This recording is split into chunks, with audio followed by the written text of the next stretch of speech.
Hello everyone, स्वागत है आप सबका फिज़िक्स बाय टॉपर्स में। मैं हूं चित्रा और आज हम लोग स्टडी करेंगे Fresnel's diffraction due to a circular aperture, means वृत्ताकार द्वारक या छिद्र द्वारा विवर्तन। लेकिन इससे पहले मैंने आप लोगों के लिए डिफ्रैक्शन की एक पूरी प्लेलिस्ट बना रखी है जहाँ पर जाकर के आप डिफ्रैक्शन के जितने भी टॉपिक्स हैं उनको स्टडी कर सकते हैं। तो चलिए स्टार्ट करते हैं हमारा आज का new interesting topic, diffraction by circular aperture. देखिए, इस टॉपिक को समझने के लिए हमने क्या किया है, यहाँ पर हमने लिया है एक लाइट सोर्स एस, और ये जो लाइट सोर्स है ये सेम पिछली बार की तरह से जैसा मैंने आपको बताया था, एक पूरा वुडन बॉक्स है। उस वुडन बॉक्स के अंदर, एक लकड़ी के बॉक्स के अंदर इस तरीके से ये लाइट सोर्स जो है, जो लैंप है, वो पूरी तरह कवर्ड है और उस लकड़ी के बॉक्स में इतना सा होल बना हुआ है जिस होल से जो लाइट है वो बाहर आ रही है। अब देखिए, ये लाइट सोर्स जो है, इससे लाइट जो है ये बाहर आई। आने के बाद में हमने क्या किया, यहाँ पर हमने रखा एक कार्डबोर्ड और उस कार्डबोर्ड में हमने होल कर दिया। तो ये जितनी भी लाइट है ये इस होल पे इंसिडेंट होगी और ये होल का जो यहाँ पर ये इसके जो एजेस हैं, जो किनारे हैं, उनसे लाइट जो है बैंड होगी। बैंड होने के बाद में हमने क्या किया, ये जो अपने पास में कार्डबोर्ड में किया हुआ होल है, इसको हम कहेंगे सर्कुलर अपर्चर। इसका शेप हमने सर्कुलर रखा है, तो ये as a circular aperture, as a वृत्ताकार द्वारक की तरह से बिहेव करेगा। इसके बाद हमने इससे फाइनल डिस्टेंस पे रखा हमने स्क्रीन को, और स्क्रीन पर जो सर्कुलर अपर्चर है, जो वृत्ताकार द्वारक है, या जो हमने कार्डबोर्ड के अंदर एक छोटा सा छिद्र किया है, होल किया है, उस होल का जो शेडो एरिया स्क्रीन पर बनेगा, उस पूरे एरिया के अंदर हमें यहाँ पर एक डिफ्रैक्शन पैटर्न मिलेगा, जिस डिफ्रैक्शन पैटर्न में हमें ऑल्टरनेट डार्क और ब्राइट फ्रिंजेस मिलेंगी। तो ये यहाँ अपने पास में जो वृत्ताकार द्वारक द्वारा विवर्तन है, इसमें सेंटर जो है वो ब्राइट भी हो सकता है या डार्क भी हो सकता है। ये डिपेंड करेगा कंडीशंस पर।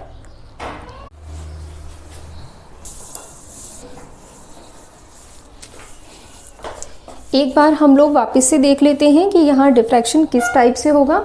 देखिए, यहाँ लाइट सोर्स जो है, यहाँ से लाइट जो है ये आगे जाएगी और ये इंसिडेंट होगी किस पर, यहाँ सर्कुलर अपर्चर पर। तो डिफ्रैक्शन जो है वो डिफ्रैक्शन, जैसा मैंने आपको पहले भी बताया है, दो फिनोमिना से मिलकर के बना हुआ है। एक हाइगन्स वेव प्रिंसिपल और दूसरा इंटरफेरेंस मीन्स व्यतिकरण। हाइगन्स वेव प्रिंसिपल क्या कहता है कि यदि आपके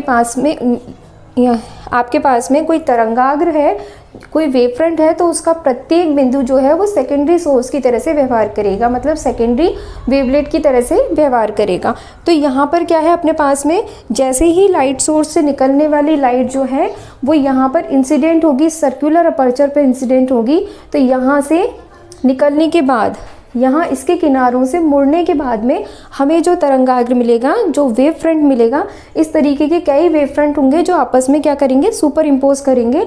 और उनके सुपर इम्पोज करने की वजह से, एक दूसरे पर अध्यारोपित होने की वजह से उनमें व्यतिकरण होगा, इंटरफेरेंस होगा, और उस इंटरफेरेंस के थ्रू हमें यहाँ पर एक डिफ्रैक्शन पैटर्न मिलेगा, एक विवर्तन प्रतिरूप मिलेगा, जिसमें ऑल्टरनेट डार्क और ब्राइट फ्रिंजेस मिलेंगी।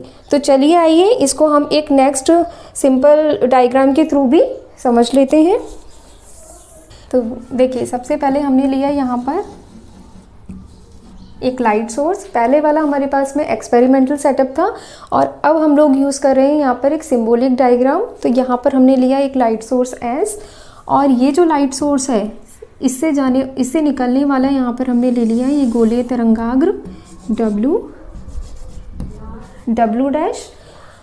देन हमने क्या किया, ये जो तरंगाग्र है इसके पथ में, इसके मार्ग में हमने यहाँ पर रख दिया एक सर्कुलर अपर्चर को, एक वृत्ताकार द्वारक को। या हमने कार्डबोर्ड है, उस कार्डबोर्ड के अंदर होल किया और उसको यहाँ पर रख दिया। ठीक है, अब हमने क्या किया, इससे कुछ फाइनाइट डिस्टेंस पर हमने यहाँ पर ले लिया एक स्क्रीन को। ठीक है, अब लाइट सोर्स, ये जो आपके पास में लाइट सोर्स है, लाइट सोर्स एस है, या हम कहें प्रकाश स्रोत एस है, इससे निकलने वाली जो लाइट है वो इस टाइप से निकलेगी, ये लाइट रेज जो है। अब ये निकलने वाला जो अपने पास में गोलीय तरंगाग्र है W डैश, इसको आप गोलीय तरंगाग्र भी कह सकते हैं या आप कह सकते हैं सर्कुलर वेव फ्रंट।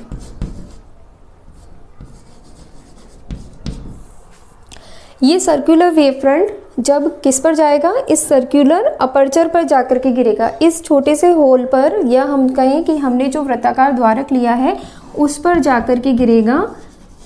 ये है सर्कुलर अपर्चर, या हम कहें वृत्ताकार द्वारक।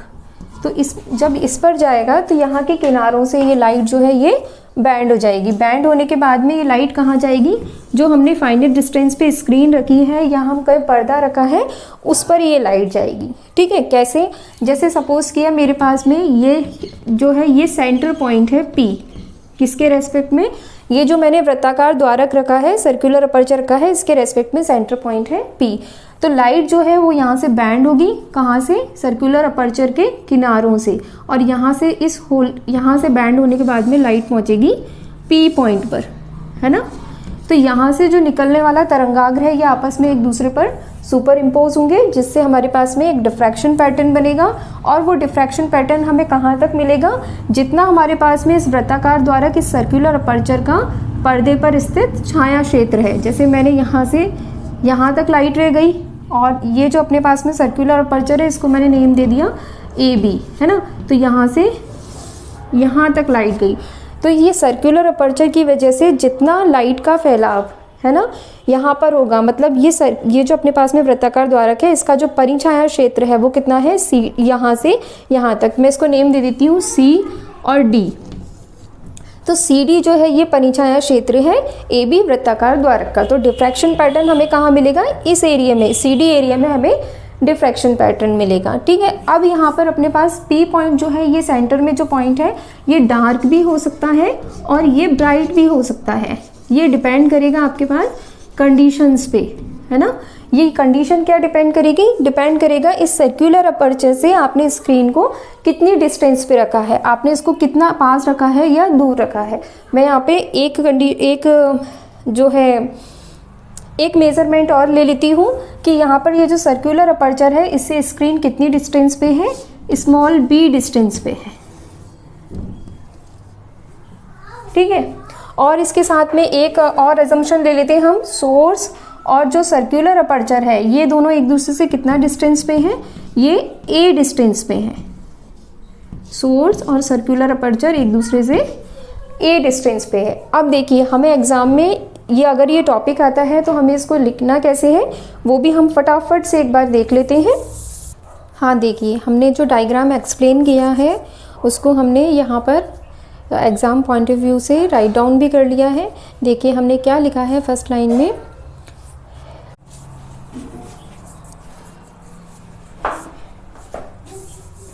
देखिए यहाँ हमने लिखा है वृत्ताकार द्वारक द्वारा विवर्तन को समझने के लिए चित्र के अनुसार हम एक बिंदु स्रोत S लेंगे। तो यहाँ पर हमने बिंदु स्रोत S ले लिया है, ये हमने बिंदु स्रोत S लिया है। ठीक है, अब हमने क्या किया, यहाँ जिससे उत्सर्जित गोलीय तरंगाग्र W तो ये आपके पास में उत्सर्जित तरंगाग्र है W के मार्ग में एक वृत्ताकार द्वारक AB रखेंगे। तो यहाँ पर हमने क्या किया, एक वृत्ताकार द्वारक जो है ये हमने AB रख दिया। ठीक है, अब देखिए वृत्ताकार द्वारक AB के किनारों से तरंगे मुड़कर पर्दे पर स्थित परिछाया क्षेत्र CD में विवर्तन प्रतिरूप बनाती हैं। ठीक है, तो देखिए ये CD परिछाया क्षेत्र है, इसमें विवर्तन प्रतिरूप बनता है और विवर्तन प्रतिरूप दोनों से मिलकर के बना है। तो हमें कम समय में ज़्यादा जानकारी देनी है एग्जामिनर को। तो हमने क्या किया, विवर्तन की ब्रैकेट में आप लिख देंगे हाइगन का तरंग सिद्धांत प्लस व्यतिकरण, इन दोनों से मिलकर के विवर्तन बनता है, जिसका केंद्र दीप्त या अदीप्त होगा। यह वृत्ताकार द्वारक व पर्दे के बीच की दूरी b पर निर्भर करेगा। संपूर्ण प्रयोग कागज के तल के लंबवत है। वीडियो लॉन्ग ना हो जाए इसलिए मैंने डायरेक्ट इसको यहाँ लिख दिया।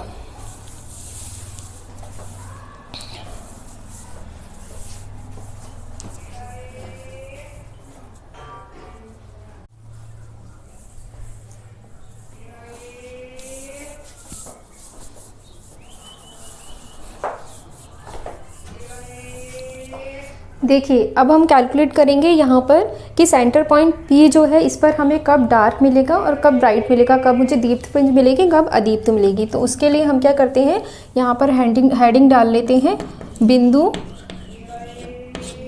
P पर, है ना। बिंदु P पर प्रकाश की तीव्रता, ये हमने हेडिंग डाल ली। ठीक है, अब देखिए बिंदु P पर प्रकाश की तीव्रता, अब ये डिपेंड किस पे करेगा, ये डिपेंड करेगा, एक तो मैंने आपको बताया डिस्टेंस B पर, सपोज किया मैंने डिस्टेंस B को फिक्स रखा है, B डिस्टेंस है और P जो है बिंदु यहाँ है ना।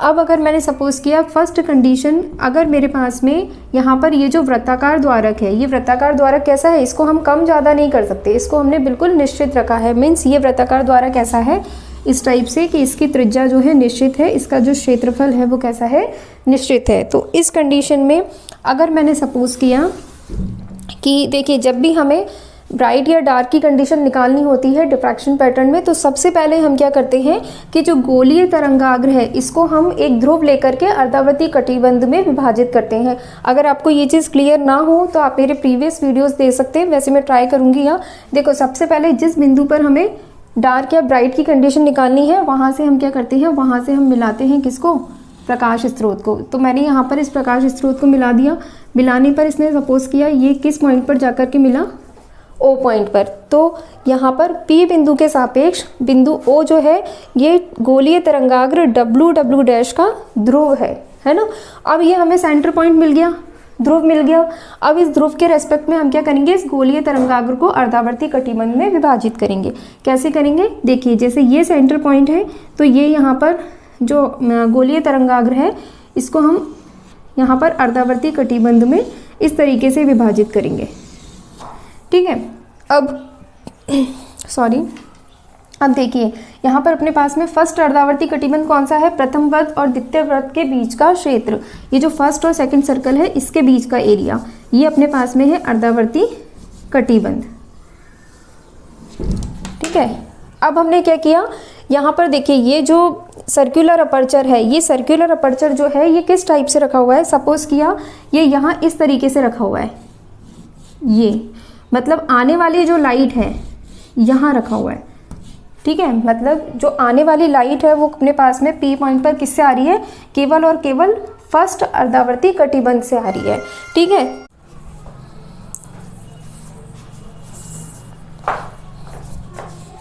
हाँ देखिए यदि यहाँ पर हम ऐसा माने कि जो वृत्ताकार द्वारक है उसका क्षेत्रफल कितना है, प्रथम अर्धावर्ती कटिबंध के बराबर है, मतलब ये अपने पास में जो वृत्ताकार द्वारक का जो क्षेत्रफल है वो कितना है, केवल उसमें से हमारे पास में फर्स्ट अर्धावर्ती कटिबंध आ रहा है। तो बिंदु P पर पहुंचने वाली तीव्रता किसके कारण होगी, प्रथम अर्धावर्ती कटिबंध के कारण।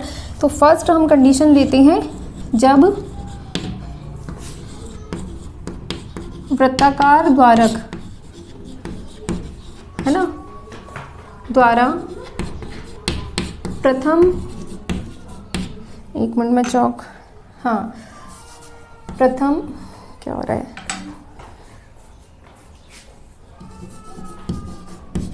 प्रथम अर्धावर्ती कटिबंध उद्भासित हो, उद्भासित मीन्स इमिट हो, है ना।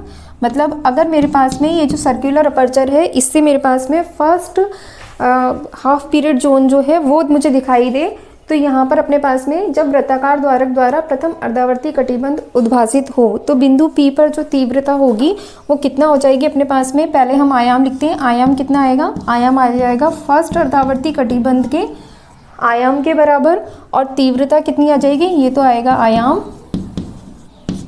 और तीव्रता कितना आएगी, तीव्रता आ जाएगी I equals to E01 square, है ना। तीव्रता यही आएगी, आयाम कितना आ जाएगा E equals to E01, first अर्धावर्ती कटिबंध के कारण आयाम, तीव्रता कितनी आ जाएगी I इक्वल्स टू E01 का स्क्वायर, फर्स्ट अर्धावर्ती कटिबंध के आयाम का स्क्वायर हो जाएगा। ठीक है, अब हमने क्या किया, अब हम यहाँ पर क्या सेकंड कंडीशन लेते हैं कि ये जो P पॉइंट है ना, इस P पॉइंट की बजाय मैंने क्या किया, ये जो स्क्रीन है इसको थोड़ा सा इधर लेकर के आ गई, मैंने क्या किया, B को रिड्यूस कर दिया, मतलब मैंने B को क्या कर दिया, B को मैंने कम कर दिया। तो यहाँ जब जैसे ही मैंने B को डिक्रीज किया तो स्क्रीन जो है ये सर्कुलर अपर्चर के पास में आ गई, है ना। तो जैसे कई बार आपके पास होता है ना, व्यू मैग्नीफाई हो जाता है, मतलब एक चीज़ को आप दूर से देखते हैं फिर आप उसको पास में जा कर के देखते हैं, या फिर आप ऐसा कहें कि आप जब जैसे कोई ठहरा हुआ पानी है, उसके अंदर जब आप पत्थर फेंकते हैं तो उसके अंदर इस तरीके की लहरें बनती हैं, देखी होंगी आपने, सर्कुलर फ्रिंजेस बनती हैं, ऐसा होता है ना।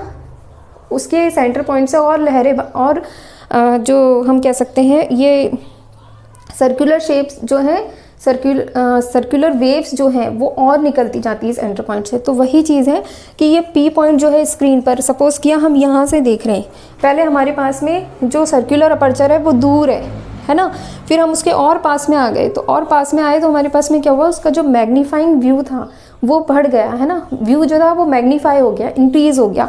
तो अब इस कंडीशन में जैसे ही मैंने बी को डिक्रीज़ किया, मैं स्क्रीन को पास में लेकर के आई, तो उस कंडीशन में बिंदु पी पर तीव्रता के लिए मैंने सेकंड कंडीशन क्या ली कि अब यहाँ पर क्या हो रहा है, मैं यहीं बता देती हूँ फटाफट से आपको।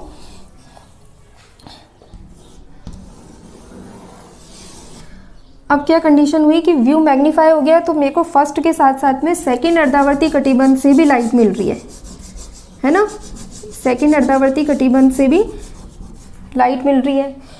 तो यहाँ पर क्या हो जाएगा, बिंदु P पर जो तीव्रता या आयाम है, जब हम क्या करेंगे, B को कम करेंगे, तो बिंदु P पर तीव्रता, या पहले हम आयाम ले लेते हैं, आयाम कितना होगा। अब हम सब जानते हैं कि फ्रेनेल के अर्धावर्ती कटिबंध में एक अर्धावर्ती कटिबंध से परस्पर दूसरा अर्धावर्ती कटिबंध से पहुंचने वाली तरंगों के मध्य पथांतर कितना होता है, λ/2 होता है। ये भी मैंने आपको प्रीवियस वीडियोस में क्लियर किया हुआ है, जो डिफ्रैक्शन की प्लेलिस्ट बनी हुई है उसमें।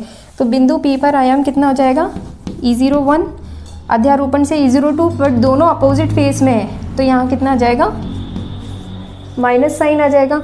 और तीव्रता के लिए हम क्या करेंगे, इसका स्क्वायर कर देंगे, तो बिंदु P पर जो तीव्रता है वो कितनी हो जाएगी, वो हो जाएगी E01 माइनस E02 स्क्वायर। ठीक है, अब आप ये देखिए कि आपके पास में कौन सा ग्रेटर है, ये आयाम ज़्यादा है या ये आयाम ज़्यादा है।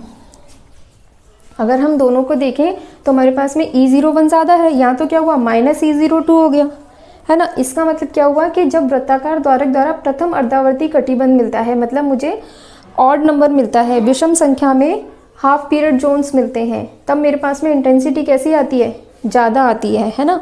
एम्पलीट्यूड कैसा आता है, आयाम कैसा आता है, ज़्यादा आता है। और जैसे ही वो सम संख्या में बदल जाता है, यहाँ पर क्या हुआ, यहाँ पर दो अर्धावर्ती कटिबंध हो गए ना, तो यहाँ पर अब मैं लिख देती हूँ, ब्रैकेट में लिख देती हूँ, दो अर्धावर्ती कटिबंध, है ना, उद्भासित होने पर, इसको आप इनिशियल में ले लेना चाहो तो, है ना। ये जो लाइन मैंने यहाँ लिखी है ना, इसको आप सेकंड पॉइंट में ऊपर ले लेना। दो अर्धावर्ती कैसे लिखोगे, जब वृत्ताकार द्वारक द्वारा दो अर्धावर्ती कटिबंध उद्भासित होने पर कितना हो जाएगा, बिंदु P पर आयाम कितना हो जाएगा, E01 माइनस E02। इसका मतलब जैसे ही मेरे पास में सम संख्या है, इवन नंबर आया, वैसे ही मेरे पास में तीव्रता कैसी हो गई, कम हो गई।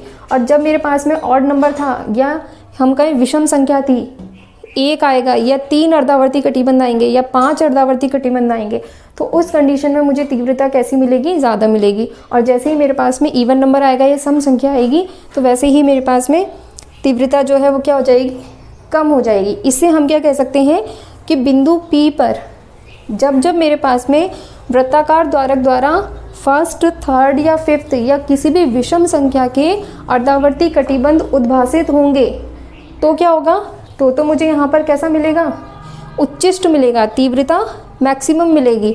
और जैसे ही मेरे पास में ऑड नंबर्स, जैसे ही मेरे पास में यहाँ इवन नंबर्स आएंगे, ऑड नंबर्स में से मुझे तीव्रता ज़्यादा मिलेगी, उच्चिष्ट मिलेगा। और जैसे ही मेरे पास में यहाँ पर सम संख्या आएगी या इवन नंबर आएगा, तो मुझे यहाँ पर बिंदु P पर क्या मिलेगा, डार्क मिलेगा, या मैं कह सकती हूँ निम्निष्ठ मिलेगा, है ना, तीव्रता जो है वो कम मिलेगी। ठीक है, तो यहाँ पर इसके बाद मैं आगे लिख देती हूँ रफ करके।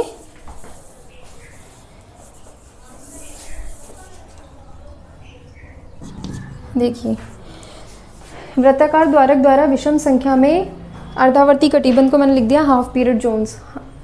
विषम संख्या मतलब 1 3 5, है ना, यहाँ पे 1 3 5, विषम संख्या में हाफ पीरियड जोन्स उद्भासित होने पर बिंदु P पर तीव्रता अधिकतम प्राप्त होती है, अर्थात उच्चिष्ट प्राप्त होता है। ठीक है, इसी प्रकार से हम लिख देंगे कि वृत्ताकार द्वारक में आप लिख लीजिएगा, है ना, सम संख्या मतलब कौन सी, 2, 4, 6, है ना। हाफ पीरियड जोन उद्भासित होने पर बिंदु P पर तीव्रता कैसी प्राप्त होगी, तीव्रता, है ना, न्यूनतम प्राप्त होगी, अर्थात कैसा प्राप्त होगा, यहाँ निम्निष्ट प्राप्त होगा। बाकी तो आप सब बहुत होशियार हैं, आप सभी लिख लेंगे, मुझे पता है। तीव्रता न्यूनतम प्राप्त होगी, अर्थात हमें कैसा प्राप्त होगा, निम्निष्ट प्राप्त होगा। तो हमें दोनों कंडीशन मालूम पड़ गई कि P बिंदु पर हमें कब डार्क मिलेगा और कब ब्राइट मिलेगा।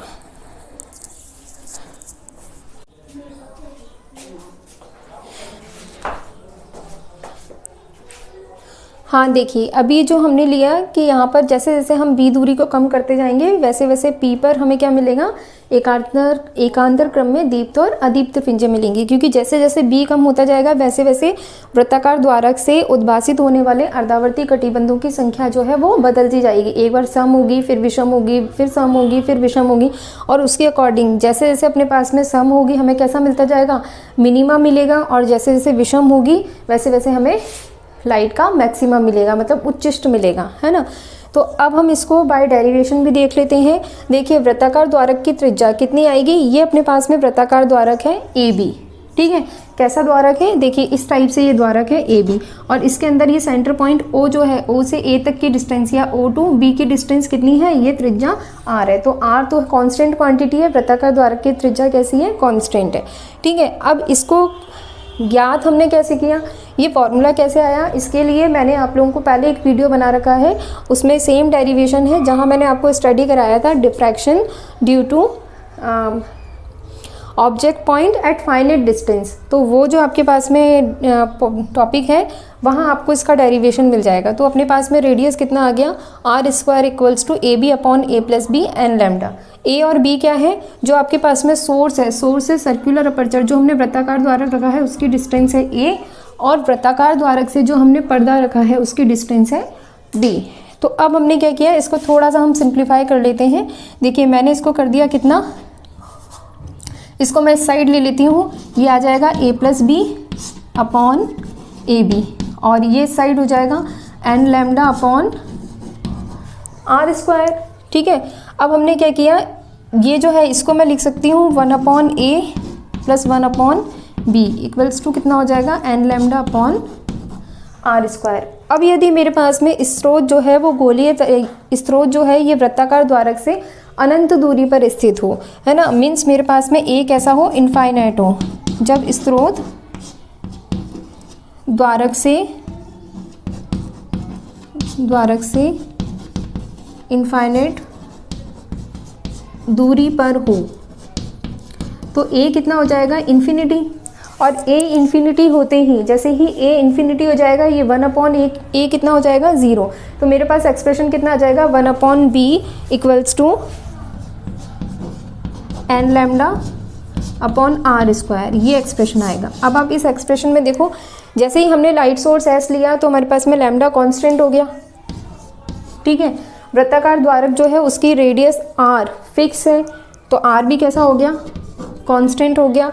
इसका मतलब अर्धावर्ती कटिबंधों की संख्या n किस पर डिपेंड कर रही है, B पर डिपेंड कर रही है, और B क्या है अपने पास में वृत्ताकार द्वारक और पर्दे के बीच की दूरी है। जैसे जैसे मैं स्क्रीन को वृत्ताकार द्वारक के पास लाऊंगी या इससे दूर लेकर के जाऊंगी, जैसे ये मेरे पास में स्क्रीन है और ये ये स्क्रीन है और ये वृत्ताकार द्वारक है, तो जैसे जैसे मैं स्क्रीन को वृत्ताकार द्वारक के पास लाऊंगी या दूर लेकर के जाऊंगी तो बिंदु P पर, है ना, बिंदु P पे क्या होगा कि बनने वाले जो अर्धावर्ती कटिबंध हैं उनकी संख्या बार बार बदलेगी, है ना, बार बार बदलेगी।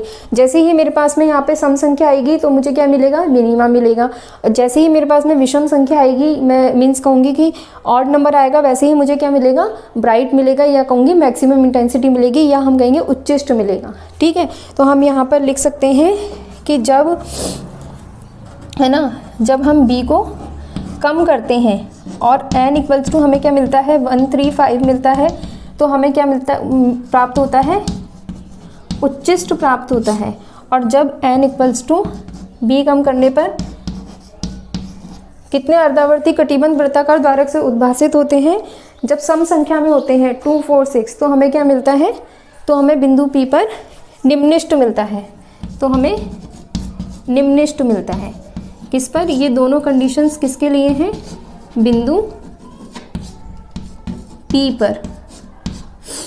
ठीक है, ये तो आगे अपने पास में कंडीशन बिंदु P के लिए, ये जो पॉइंट P है ना, इस बिंदु P के लिए। अब हम लोग इसमें नेक्स्ट कंडीशन ये देखते हैं कि यदि अपने पास में ये P बिंदु तो क्या है, सेंटर पॉइंट पे है, वृत्ताकार द्वारक के अक्ष पर स्थित है। अगर मेरे पास में कोई ऐसा बिंदु है जो इसके अक्ष पर स्थित नहीं है, तो उस बिंदु पर क्या तीव्रता होगी, इसको हम लोग देखते हैं।